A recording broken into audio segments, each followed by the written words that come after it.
RMC, la matinale week-end. Tous engagés. Nous sommes donc avec une femme en colère ce matin. Aya Sissoko, bonjour. Bonjour. Merci d'être sur RMC. Cette colère est assez profonde, elle vous ronge depuis l'enfance. Vous avez appris à la canaliser, à l'apprivoiser pour d'ailleurs qu'elle vous serve à bon escient. On l'a vu sur les rings de boxe, vous avez été 3 fois championne du monde. Et puis cette colère, vous l'exprimez désormais par l'écriture. Vous publiez aux éditions du Seuil votre 3e ouvrage, Au nom de tous les tiens. C'est une lettre à votre fille. Pour qu'elle sache d'où elle vient, Aya Sissoko. C'est très important, on va y revenir. D'abord, une forme d'actualité qui est reliée à votre colère, parce que cette colère, c'est un combat contre le racisme, contre les discriminations, et vous l'avez évoqué récemment, il y a une urgence pour vous de ce combat dans une France qui a porté Marine Le Pen à 42% lors de la dernière présidentielle, et qui vient de faire entrer cet historique, 89 députés à l'Assemblée nationale, 89 députés du Rassemblement national.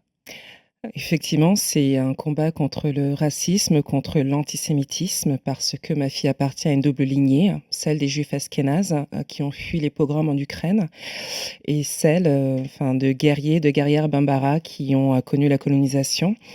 Et donc pour moi, il est difficilement concevable qu'un parti d'extrême droite, qu'un parti fasciste, puisse être présenté à l'Assemblée nationale et au nombre de 89 individus. C'est juste ce parti ou ce sont aussi ses électeurs? Parce qu'on voit bien dans l'histoire désormais qui s'écrit aussi devant nous de ce parti Rassemblement national qu'il y a eu la dédiabolisation, il y a maintenant une forme d'institutionnalisation du Rassemblement national qui fait partie du champ républicain pour de plus en plus de Français.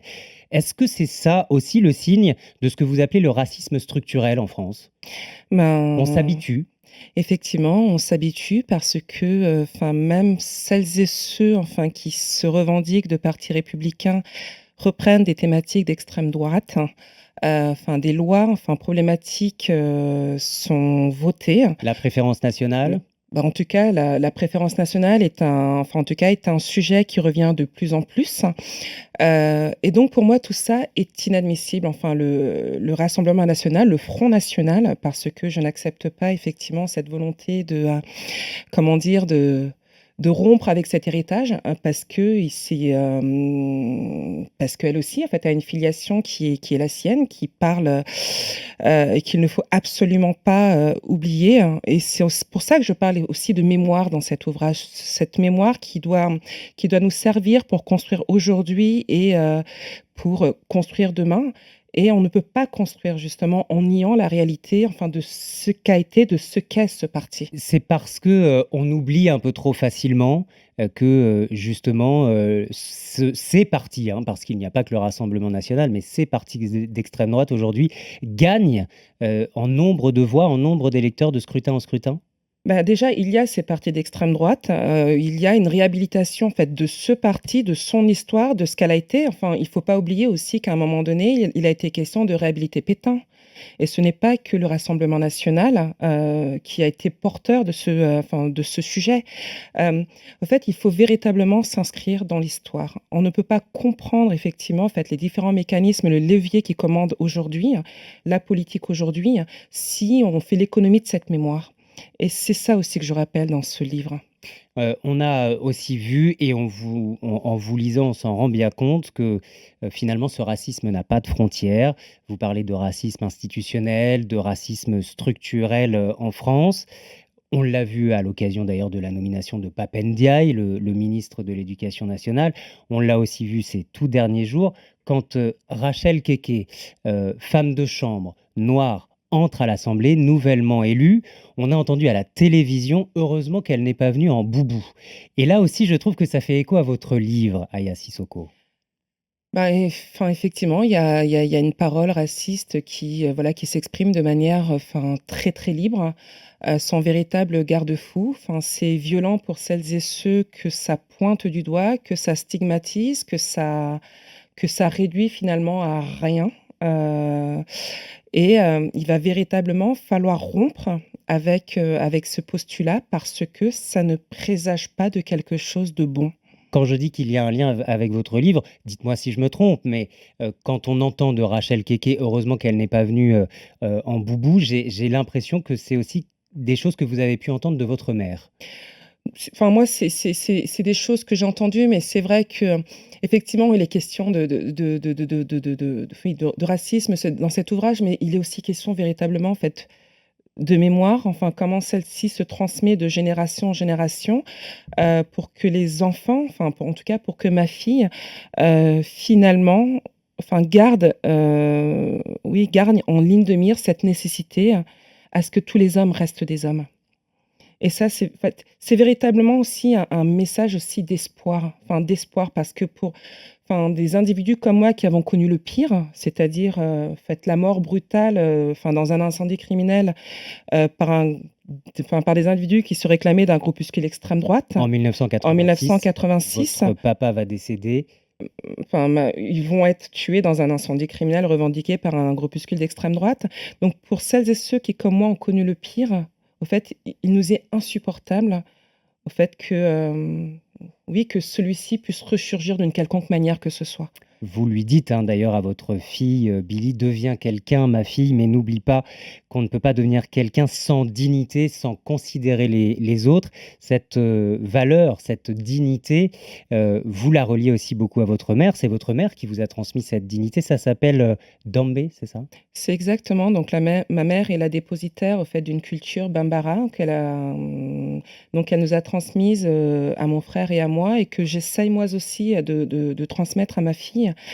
Bah, la dignité, c'est ce qui reste à celles et ceux qui n'ont rien, qui ont une marge de manœuvre qui est étroite, dont le politique, en fait, commande les trajectoires, enfin les conditions d'existence et donc ma mère a toujours refusé, malgré l'adversité, de courber les chines et donc elle nous a malgré en fait, avec le peu qu'elle avait, bah, elle nous a élevés, mon frère et moi, ben, pour que nous ne manquions de rien, pour que nous devenions à notre tour quelqu'un. Tu n'es, la fille, ni de rien ni de personne. Voilà ce qu'elle, Voilà, vous répétait tu n'es pas souvent. la fille de rien ni de personne, tu t'inscris dans une histoire, tu appartiens à une filiation, tu appartiens à une histoire qui est commune à la France et au Mali, parce que le destin français de ma mère, enfin celui de mon père avant elle, bah, ne sont pas le fruit du hasard. Si la France n'avait pas colonisé le Mali, ben, nous ne serions pas là. Donc nous appartenons aussi à l'histoire de France. Il va falloir que les individus en prennent conscience et que nous puissions construire ben, un espace, un territoire où chacun puisse s'épanouir, trouve sa place. Mais justement, Aya Sissoko, est-ce que dans votre livre, mais aussi dans ce que vous nous dites ce matin, Mm. est-ce que, pas en opposant, mais en tout cas en mettant en parallèle, votre expérience de fille, de femme noire, de maman noire, avec cette société qui, oui, vous le dites et c'est vrai, est encore, très, centrée sur le patriarcat blanc, est-ce que vous ne craignez pas qu'au fond, certains vous retournent l'argument et vous disent que vos analyses sont, peut-être les ressorts d'un certain racisme anti-blanc? Parce que c'est assez facile de vous retourner ça, non? Eh ben, j'ai presque envie, d'utiliser un argument, qu'on nous oppose très, très souvent, mais je suis mariée enfin, j'ai fait un enfant avec un homme blanc, voilà.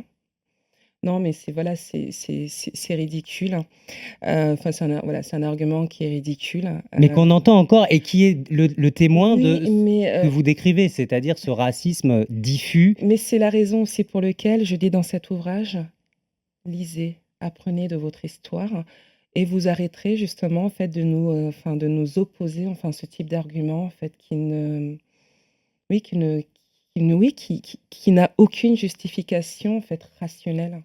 Vous parliez d'espoir tout à l'heure, vous avez Mmh. l'espoir que ça change, Aya Sissoko? Ben, bien évidemment, j'ai l'espoir que ça change aussi pour mes enfants parce que je ne veux pas que la vie de ma fille, en fait, se résume à résister.